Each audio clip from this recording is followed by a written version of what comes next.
From the historic campus of Hillsdale College in Hillsdale, Michigan, where the good, the true, and the beautiful are taught, nurtured, and honored, this is the Radio Free Hillsdale Hour, bringing the activity and education of the college to listeners across the country. Fables are not that simple. There's always a simple part to a fable that a child can get, but most fables open up with a world of different moral, technical knowledge, like, oh, I can be much smarter about being good. And that's what a fable can do, is train up that good mother wit. This is your host, Scot Bertram. Welcome to the Radio Free Hillsdale Hour, part of the Hillsdale College Podcast Network. That was Dr. Matt Mehan from Hillsdale in D.C. He's back today to talk about his new one, The American Book of Fables. And then stick around later on, Randy Barnett is back. We'll talk about his delightful new book, Felony Review, Tales of True Crime and Corruption in Chicago. First, we're joined by Dr. Matt Mehan. He's Associate Dean and Associate Professor of Government at Hillsdale in D.C., also a best-selling author. His previous works include Mr. Mehan's Mildly Amusing Mythical Mammals and The Handsome Little Cygnet. The new book is bigger than the others. We'll discuss it in a moment. It's called The American Book of Fables. Matt, thanks so much for joining us. Thanks for having me, Scott. Excited to talk to you about The American Book of Fables. I follow you on X, so I saw a lot of the research, the travels across the country that went into The American Book of Fables. You've written 2 previous books for younger audiences. This one is different. It's for young people. It's for teenagers. It's for adults as well. What made you want to create this kind of book, something more expansive and very American at its scope? I wanted to do the American Book of Fables in honor of the 250th birthday of the country. And that's why it features the Declaration of Independence interwoven through 13 regions of the country. That's hence the travel. But I also wanted it not to just be a flash in the pan for A250, which is why it's a big, hefty, kind of hardback, heirloom, coffee table style. It's a big, fat, beautiful book with all these illustrations in it, because I actually want people to be able to grow up with it. So you can read it as a child with nursery rhymes for littles. There's sections just for littles, right? Although really it's for everyone. Then there's sections for middles, which are fables and stories and poems. And then there's sections for bigs, which have primary sources from the founding and from all across the history of the country and different local history and regions, but also poems, Socratic dialogues. Think like Animal Farm meets Aesop meets Hugh Manatee, this manatee that travels around through the whole country. And it's designed for the whole family to enjoy, but also for a child to grow up with. And you read it again and again like a great book. I know when developing shows, books, creative content, sometimes things just click into place. Was there a moment when you said, oh, no, that's the format. That's exactly how I want to approach this in terms of, again, appealing to sort of a lifelong love of reading an American Book of Fables? When I finally seized upon the engine of traveling from region to region, 13 chapters in honor of the 13 colonies, that's when I realized, now I can actually key all these nursery rhymes, these fables, these stories to local history and national history and tie the whole sort of union together through the Declaration. And so each of them winds up being this commentary on the lines of the Declaration. So one chapter is just the word life. Another is liberty, and another is pursuit of happiness. Others are the abuses of King George, then the abuses of Parliament. That's when you go to the desert. Yeah. So once I saw that, that's when I was off to the races. So what makes something, in your mind, truly an American fable that deserved inclusion in this book? So the fable tradition is old, very old. It's Book of Proverbs, King Solomon in Scripture. It's in Greece, it's in Rome, and the Romans were actually the big fablists. A lot of Aesop collections, they've realized, are from that time. So in one sense, there's nothing new in doing fables because it's part of the Western tradition. But an American fable, I think, has 2 characteristics. One, it is about America and our experience, our animals, our history, our lands, our folklore. But it is also about the special virtues and the kind of sort of way virtues take shape in a people who want to be self-governing, i.e. free people. And that's different than different kinds of regimes, monarchies, oligarchies, tribes, nations. So there's a heavy emphasis on wit and wisdom, which is a theme that Ben Franklin put in Poor Richard's Almanac. And we can talk more about it, but it turns out Aristotle says wit is actually a virtue, but it has to be trained up. In fact, there's a line in the book I quote from Chaucer, and it's a bunch of different poets all mashed together, but they're saying the same thing, which is you have to train up your good mother wit, without which all other learning is half lame. Matt Mehan with us. His new book is The American Book of Fables, which you can order now. The book, as you sort of have outlined, treats America as a character in the book too, through rivers and mountains and the plains and the deserts. How does that tie into what you're trying to accomplish in the book and our celebration of America 250? The history of the country is its founding. Obviously, it's pre-founding. We go to Puritan New England and see the frontier of Florida from the very beginnings when the British and the Spanish were sort of at odds. But the entire experience of the settlement of the country is part of what has made our national character and the implementing of that founding, the declaration of those words that touched off all of this motion, I say in the book. And part of that is this incredible encounter that the American people had again and again in different ways with the land. And that did two things. And I think they're important virtues for us to imitate, even though we're not settling the land anymore. We need to sort of experience it vicariously through the settlement of the country. And those are these: providence, right? Sort of this awe and thankfulness that this incredibly fertile, beautiful, rugged, wild, just unbelievably amazing landscape was ours and given to us in a certain sense. Like it was, yes, there were Indians. Yes, there was a settlement and difficulties. And I cover all that actually and handle it, I think, very delicately in the book to try to explain the ethics of how we could have done it better, but how we did a lot of good things. And we should celebrate those too.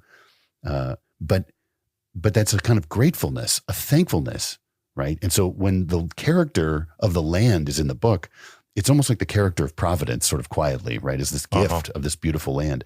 And then the other one is all of the different virtues of self-governance require to shift for yourself on difficult terrain, right? You got to cut down forests, you got to dam rivers, you got to kill a cougar before he kills your cattle. And now obviously there's a whole ecological thing about preserving, and I feature the national parks.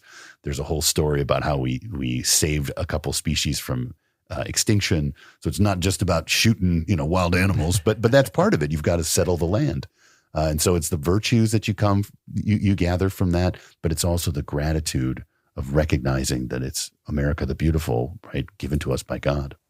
The introduction to the American Book of Fables tells us the book can help us remember our people's way of life or learn it for the first time. Living in modern America with everything that brings, do we still have the ability to put ourselves back 250 years ago and sort of see and experience what those settlers experienced? Yeah, I mean, in literary study and in neurobiology, they talk about mirror neurons, which are actually operative neurons. So if you have an experience, you get neurons that kind of remember that experience so you handle it better next time. Well, if you read a story, you actually get these mirrored versions of that so you can handle similar situations. So I do think literature is a kind of secondary. You have to have experience too, but it's a secondary sort of a pontoon that will prevent your boat from capsizing is these literary stories. But I think I did a ton of research beforehand on the fable tradition, but also on the founding imagination. What were they doing? In fact, we've spoken about this before, but that notion of the founding imagination, right? It was extremely moral. And they moralized it like freely, hilariously, relentlessly. And it's actually, people think of that today, I think, in the post-Freudian sort of 20th century debacle of like morality is this oppressive thing. It's actually an incredibly joyful and freeing thing. And you see it in their imagination scape and how they tell stories. And I tried to sort of represent that kind of sort of moral ecology of the imagination for the next generations to come. Because I hope this book lasts us another 250 years as a kind of stalwart of the sort of, this is definitely got to have this book in the library because it'll help form your character. And I think it's a joyful moral imagination that is the American optimism. that the book tries to bring forward again. Matt Mehan with us. His new book is The American Book of Fables. If you follow Matt on X, you saw pictures of his travels across the country. You mentioned pontoons. You're in the Everglades. I don't know how many gators you saw. But you and went, crocodiles. Yeah, you went all over the place, looking at places, looking at landscapes, experiencing the country. Were there particular incidences that inspired specific selections in the American Book of Fables? Many. For instance, I found this place off the Bay of Biscayne, just east of the Everglades. When I was down there, I was on an NEH grant doing research, and I won the Innovation Prize at Heritage too. And so I was doing all this research, and I found the Deering Estate, which is this little quay off of the ocean in front of this beautiful old sort of lodge with palm trees. And it has a freshwater spring, and the manatees come and drink the fresh water because they're in the salt water most of the time, but they'll drink the fresh water there. And so I'm like, this is the perfect place to have a Congress at the beginning of the book. So the manatees, in Congress is the first thing on the Declaration of Independence as it was published, at least. And so it's about what does it mean to be a social animal? And it's also a hurricane because the Declaration was started in a storm. So I found this perfect place, the Deering Estate, for the first Congress of the manatees to decide what to do about the storm, which sends Hugh on this big trip. The other thing that is Hugh's final stage in his journey before he takes a long Empire train back from Montana and it's a joke to get a huge fat 2,000-pound manatee all over the lower 48. And there's lots of different madcap stories in there. The cover has one with he's on a Ford F-250 in Navajo country. It's a long story. But we ended at the Glacier National Park, the backbone of the earth. And it is one of the most awe-inspiring, most glorious, most God-given, just close your mouth, you're drooling. You're so gobsmacked by the beauty of the place and there's a beautiful place called Going to the Sun Road. And that idea of going to the sun is a kind of closing theme. It's one of the last poems. It's featured in the last story of Hugh Manatee and in a number of the last fables. The mountains there talk to one another, and so do the rivers and the lakes. And the going to the sun is a kind of double pun, but it's about American optimism and hope, lowercase and uppercase H, hope. Dr. Matt Mehan is with us from Hillsdale in D.C. More talk about the American Book of Fables in a moment. If you're preparing to celebrate America 250, what a great option to have to see the first film from Hillsdale College on the big screen in theaters. It's Revolutionary America. It tells the story of the American founding, of course, the greatest political achievement in history. You can find theaters and get tickets at hillsdale.edu/film. This is your chance to see the true story of America's founding on the big screen in a limited theatrical run.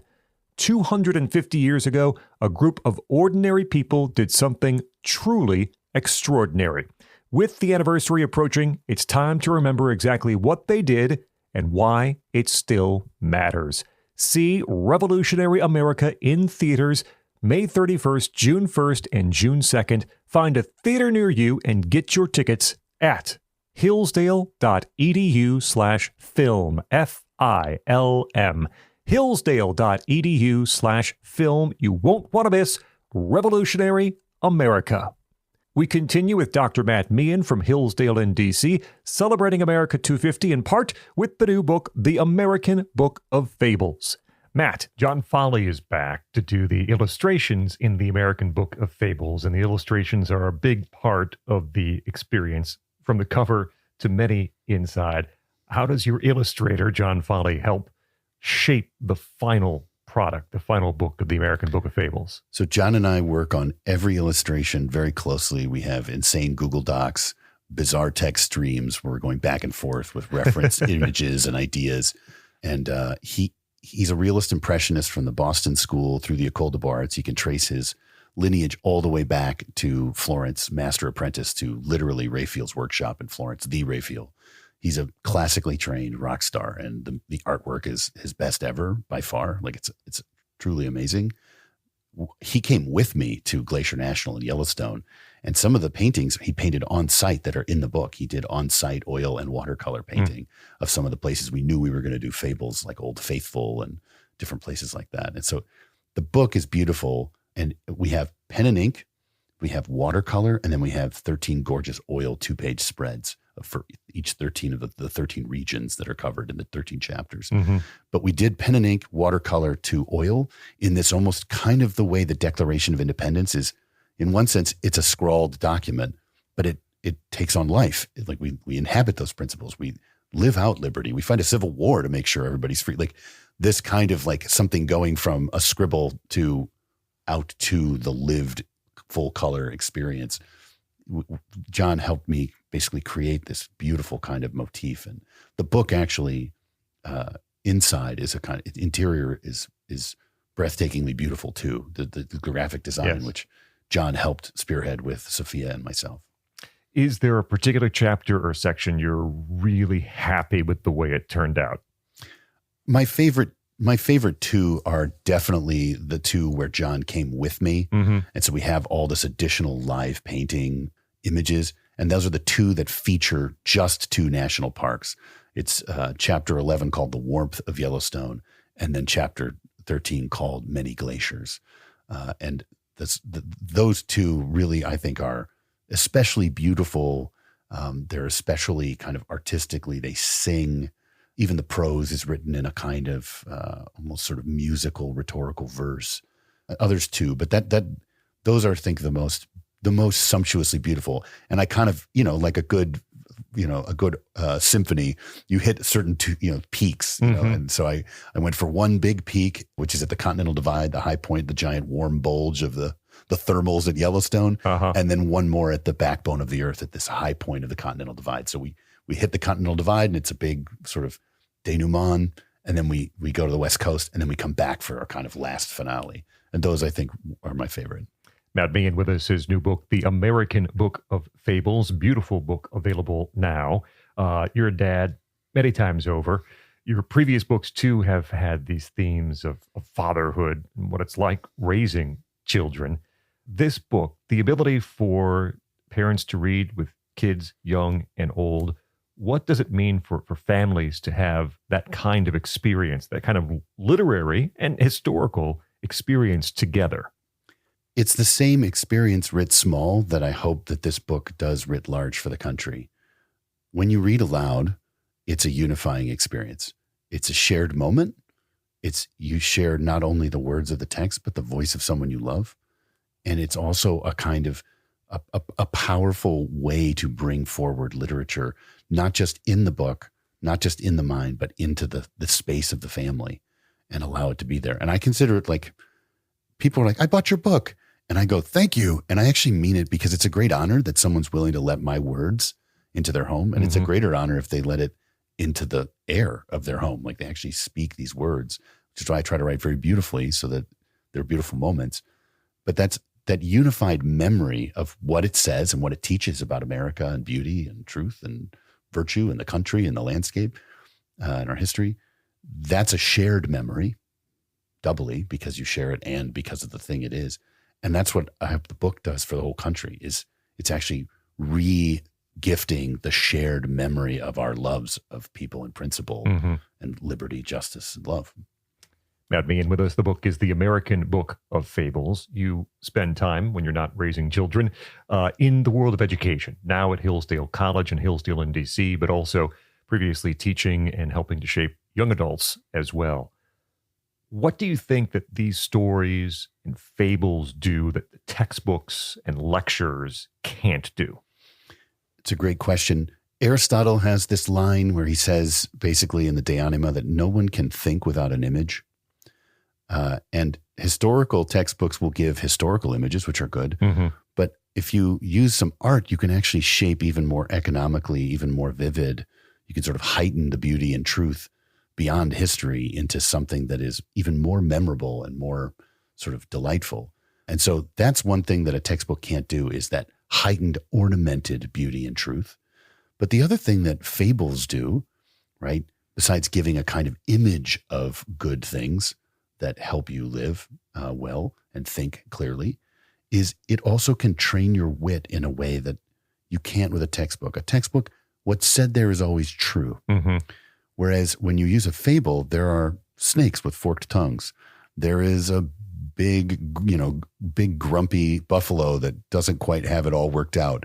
There's humanity who makes a lot of sense, but then sometimes gets too bossy, right? There's the complexity of character that fable allows for, because fables are not that simple. There's always a simple part to a fable that a child can get, but most fables open up with a world of different sort of moral, technical knowledge. Like, oh, I can be much smarter about being good. And that's what a fable can do, is train up that, like I mentioned earlier, that good mother wit, that you can see through the apparent virtue of something and find a flaw, or you can see through the apparent viciousness and find a virtue. And that's something that you have to be a good American citizen and a good person, I would argue. And you need literature, and particularly fable, to do that. I want to ask another virtue question, and we've had this conversation previously, but it's a good time to bring it back. Patriotism. Is patriotism a virtue? Should we strive to love our country? Should we strive to instill that love and understanding of country in our young people? Yeah, so it actually is a moral virtue. Like in the tradition, like it is something you're supposed to do. It's an active condition of the soul involved in moral choice. And it is that to love and honor and revere, right, your forefathers. And we begin the book with a dedication and a thanks to our forefathers and our forebears. But the trick is a constitutional republic that is dedicated to natural rights is a series of principles. But it turns out that patriotism doesn't easily map onto a series of ideas. They map onto people, right? The patria, the fathers, right? Or fathers and mothers.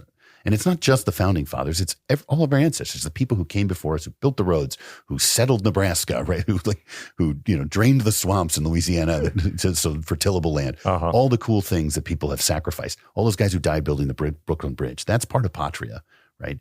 And so what I try to do is each chapter merges the principles of the Declaration and our Constitution, which we should care about, with the thing that's frankly easier to love and is the preservative of that. This is why the left, forgive me for a minute for getting a little polemical, they always attack the founding fathers as gross, or the previous generations as gross and bad. Why? Because the principles, it's hard to love the principles if you hate the producer of the principle, right? So so you have to wrap these two things up. And I think, frankly, the dialogue today is, no, we're a creedal nation, we're principles only, or no, it's the heritage Americans, or the roots of this, that, and the other. I feel like the little girl in the meme, like macaroni, like, why not both? Macaroni and cheese, it's like, it's both. And patriotism is a virtue that I think is a way forward, because you ask, we have to love our fathers and revere them. Well, why are they our fathers? Because they founded a nation with these principles, et cetera, right? So this is the kind of sort of double thinking, the wit and what wisdom of what it is to be an American, and the book tries to help us with that. Matt Mehan and the American Book of Fables, you've done this a time or two before with prior books, and I wonder what you've learned, or perhaps even just what you love about the way that kids and families engage with the stories that you're telling. So, like I said earlier, I kind of want these family books so people can grow up with the book. That is the thing I love. Mehan's Mammals was 2018, I think. So it's been out for a while. Yeah. And you get these older kids who are like, oh, I read your book. I read it again and again. Like sort of families that have sort of gotten to know it. I try with my books to, like, the book is like a little seed, and it sprouts and it can grow. And the more you look at it, the more you see the layers and the meaning. And so it's one of my favorite things. And my hope is that I'm long dead before this one grows to full height, because this is a big book. It might be a little mustard seed of a book, but hopefully it grows very big. But I love watching families grow with my book, and then their older kids, or tell you like, oh, I know what that one's about. You're like, oh, awesome. Maybe you're right, maybe you're wrong. Keep reading. Yeah. Matt Mehan is Associate Dean and Associate Professor of Government at Hillsdale in D.C., and his new book, with beautiful illustrations by John Foley and the wonderful words by Matt Mehan, is The American Book of Fables. Matt Mehan, thanks so much for joining us here on the Radio Free Hillsdale Hour. My pleasure. Up next, Randy Barnett is with us, well-known constitutional scholar, but we talk about his new memoir about tales of true crime and corruption in Chicago.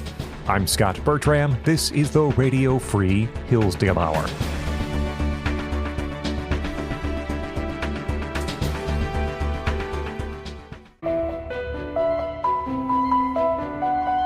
Hello, this is Jeremiah Regan, and I have some great news. We've brought Hillsdale's incredibly popular free online courses to the Hillsdale College Podcast Network. The Hillsdale College Online Courses Podcast brings you our online courses in their entirety, with courses ranging from ancient history and biblical epics to foundational political principles and the future of American citizenship. Follow the Hillsdale College Online Courses Podcast to hear new episodes every week with additional commentary and insights from our team. Go to podcast.hillsdale.edu to learn more. That's podcast.hillsdale.edu.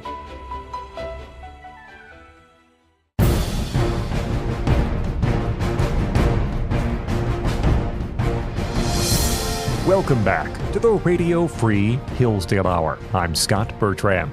Be sure to check out more Hillsdale College audio at podcast.hillsdale.edu. Older editions of this show, plus The Larry Arnn Show, Imprimis, and the Hillsdale College Online Courses Podcast. Find them wherever you get your audio. We're joined by Randy Barnett. He is a professor of constitutional law at Georgetown University Law Center. He directs the Georgetown Center for the Constitution. Also, prolific author, great originalist. He's been on the program before. His brand new book is called Felony Review, Tales of True Crime and Corruption in Chicago. Randy, thanks so much for joining us. Always good to talk to you, Scott. This is a treat. We talked to you about A Life for Liberty, the making of an American originalist. And inside that book, the memoir, is this mention of your time working in Chicago as a ADA and other roles. And I didn't know that about your past. And now you've got an entire book with stories from this really interesting time. Why an entire separate book from the memoir even about your time in Chicago? Well, the memoir, as you will recall, is very, very long. Yeah. Maybe a little too long, but I had my reasons. However, adding this material in would have made it impossibly long. And so the only way to get the memoir out the door was to take these chapters out of the memoir. And then by doing that, I was actually able to blow them up. And add a lot more detail, add a lot more cases, add backgrounds on the individuals I was dealing with, the lawyers I was working with, add more information about what happened after the cases than I even knew about, and also draw lessons throughout the book, spontaneously, so to speak, as I tell stories, lessons about the criminal justice system, lessons about lawyering, and all of that would have been impossible within the framework of a lifetime memoir that really traces my path to being a constitutional law professor. Why'd you want to be a prosecutor? How did that end up being where you ended up? Well, it's pretty simple. I'm a child of TV, and the TV show came on when I was 10 years old called The Defenders, starring E.G. Marshall and Robert Reed as a father-son criminal defense team in New York, filmed on location in New York. It was inspiring. It was gritty.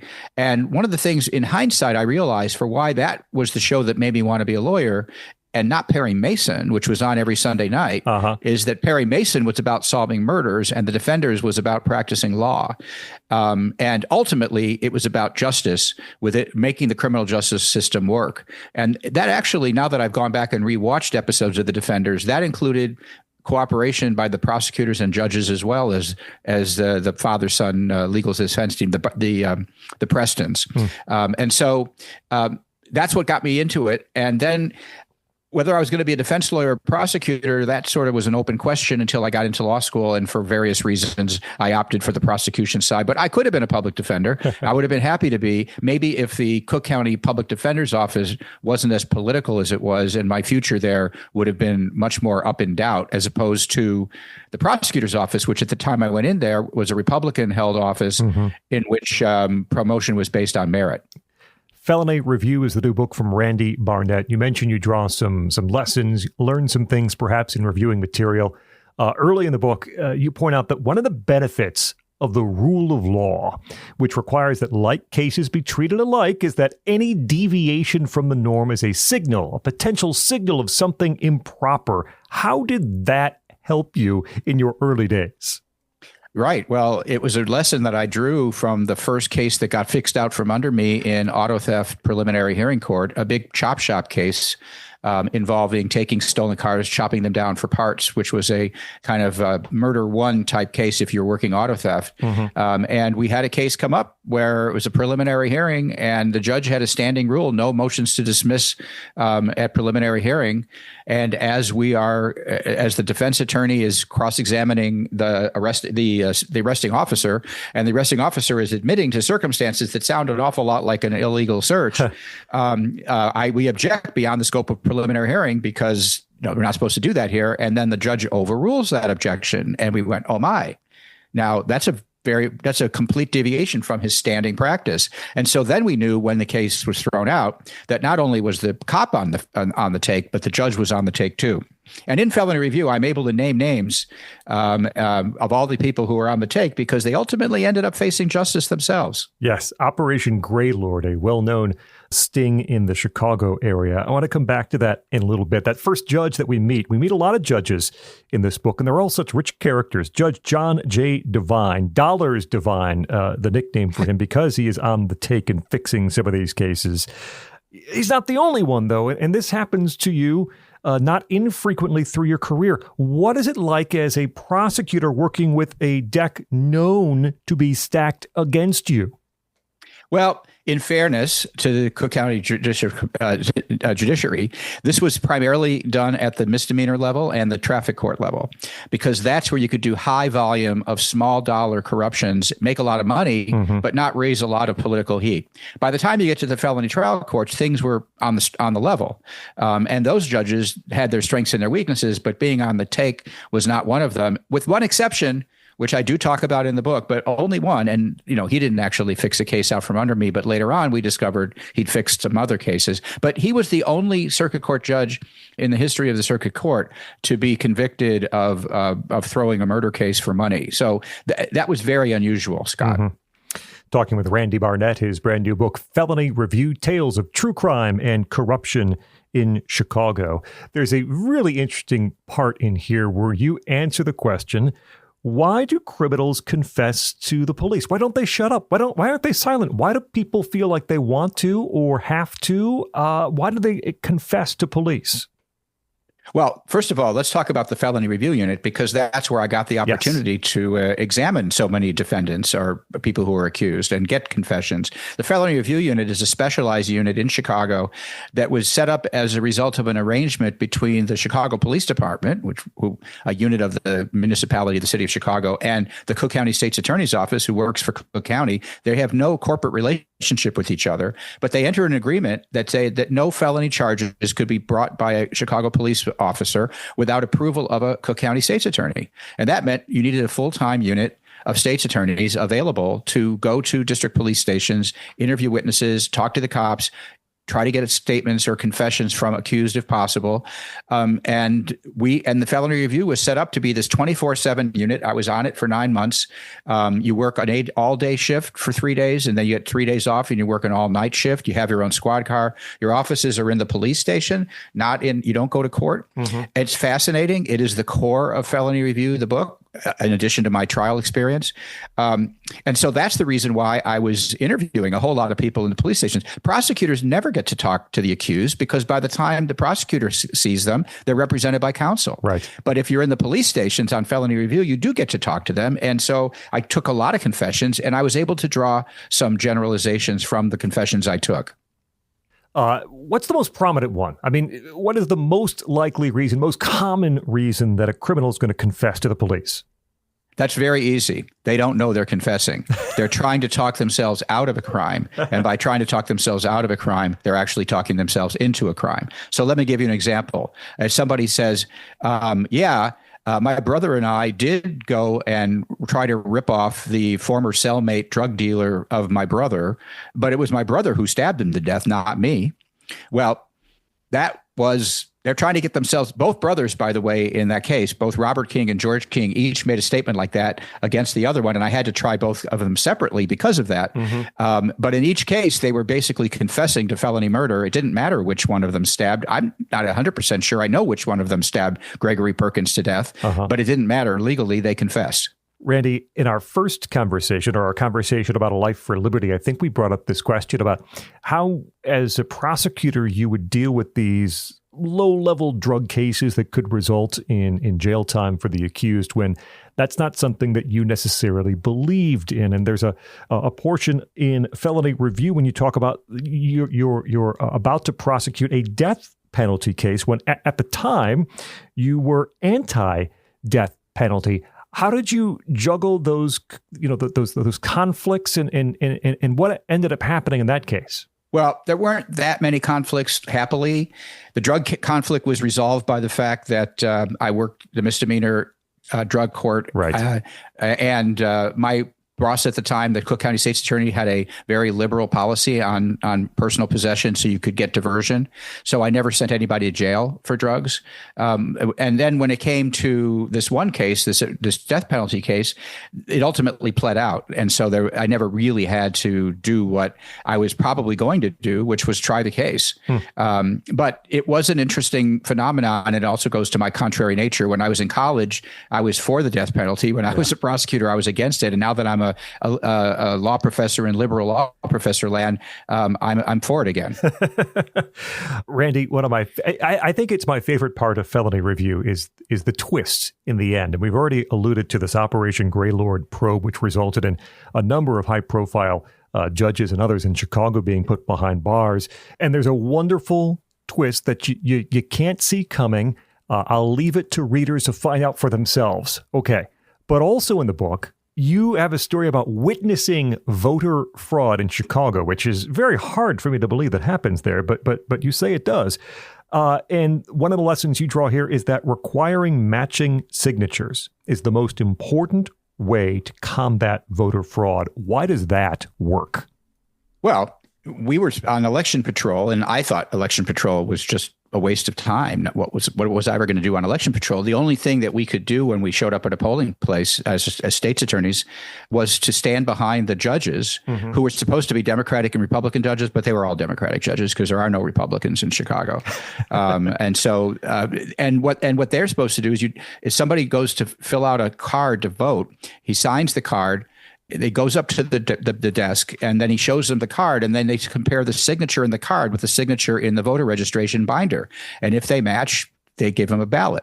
And I'm looking down, watching the signature comparison, and there's absolutely no this person, I'm looking down, there's no comparison between the card and the binder. They're just completely different. Then I look up and I see I'm looking at a kid. I'm looking at a teenager, an older teenager who probably isn't old enough to vote anyway.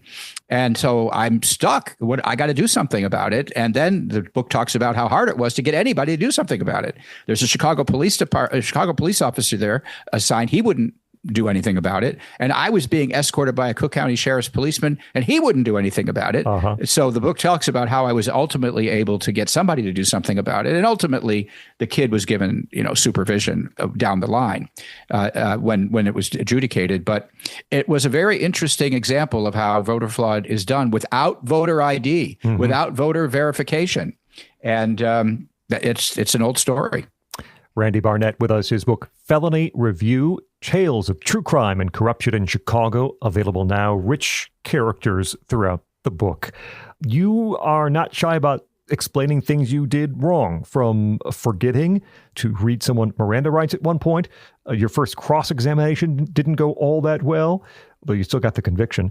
You had a conviction overturned because of the way you presented your closing argument. Would you be willing to identify, in your mind, the biggest mistake you made while working in Chicago? Well, I think it's the last one. And that is, it was during closing argument, I accused the defense lawyers of engaging in cheap lawyers' tricks, which they had done.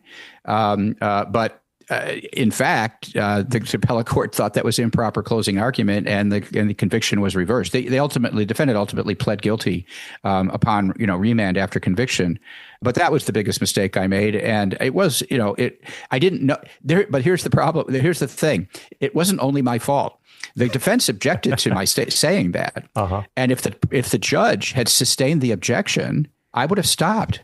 But the judge overruled the objection, and I kept going. So there were two people in the court that made that mistake one day. It was me and the cop of that court, which is the judge. If all the judge had to do was say, objection sustained, and we both would have been saved that reversal. You worked with and under a few names that became very prominent and important in Chicago, both Democrats. Richard M. Daley, the son of Richard J. Daley, who was then mayor of Chicago after serving in the prosecutor's office. And then Dick Devine, who then became, I forget the exact title, but chief prosecutor, state's attorney in Cook County years after the fact. Both guys, pretty partisan Democrats. You are not. What was it like working underneath and with them? I worked for Bernie Carey, the Republican, former FBI agent, reform state's attorney, someone who actually helped initiate Operation Greylord for 3 years. And we really prided ourselves on being a professional outfit and nonpartisan professional. You know, most of the people I worked with were Democrats, had been hired by Ed Hanrahan prior to Carey coming in. And then when Rich Daley won, after I was there for 3 years, the next day after the election, it was like a morgue.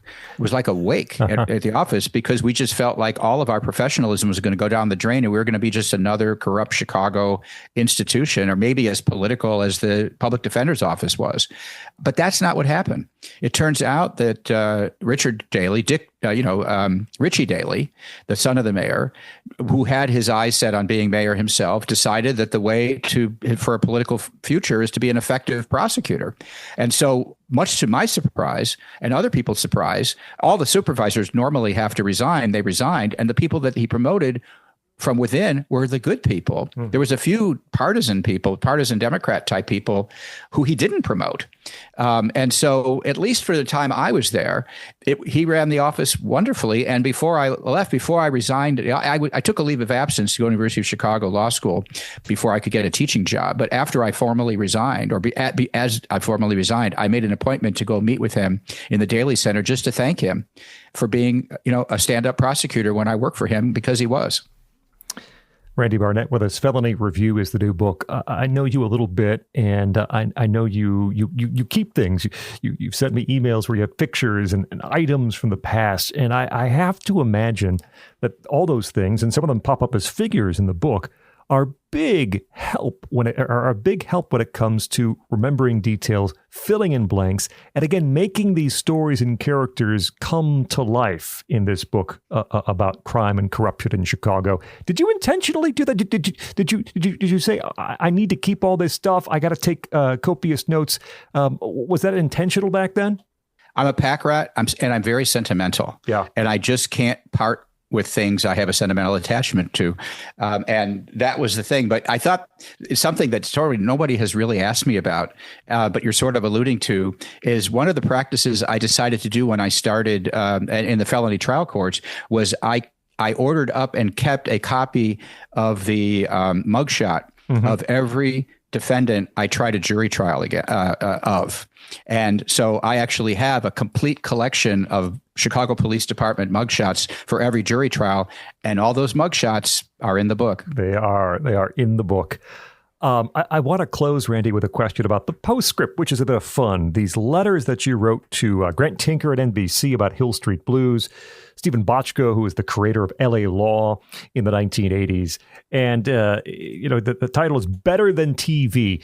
What are the biggest things that TV writers get wrong when they try to create these prosecutors and these characters in their shows? Yeah. Well, the biggest thing is that they consider prosecutors to be adversaries to the police, and we are not. We tend to work with the police. We're part of law enforcement ourselves, although Law and Order gets that part right. But I would think the biggest thing that bothers me is just the way people talk to each other on TV. They give speeches on Law and Order. They give speeches all the time.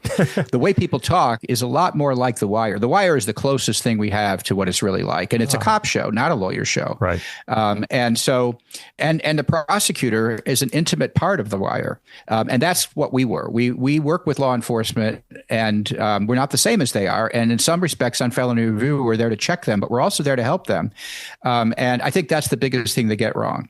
Randy Barnett is professor of constitutional law at Georgetown University Law Center, also directs the Georgetown Center for the Constitution. Fantastic, engrossing new book, Felony Review, Tales of True Crime and Corruption in Chicago. Randy, thanks so much for joining us here on the Radio Free Hillsdale Hour. It was my pleasure, and there are more stories than the ones we talked about. Indeed there are, and they're mostly fun. Randy, thanks so much. Take care. That will wrap up this edition of the Radio Free Hillsdale Hour. Our thanks to Matt Mehan, his new book, The American Book of Fables, and Randy Barnett with Felony Review. Remember, you can hear new episodes every week on this station. You also can find extended versions of some of our interviews or listen anytime to the podcast. Find it at podcast.hillsdale.edu or wherever you get your audio. Until next week, I'm Scot Bertram, and this has been the Radio Free Hillsdale Hour.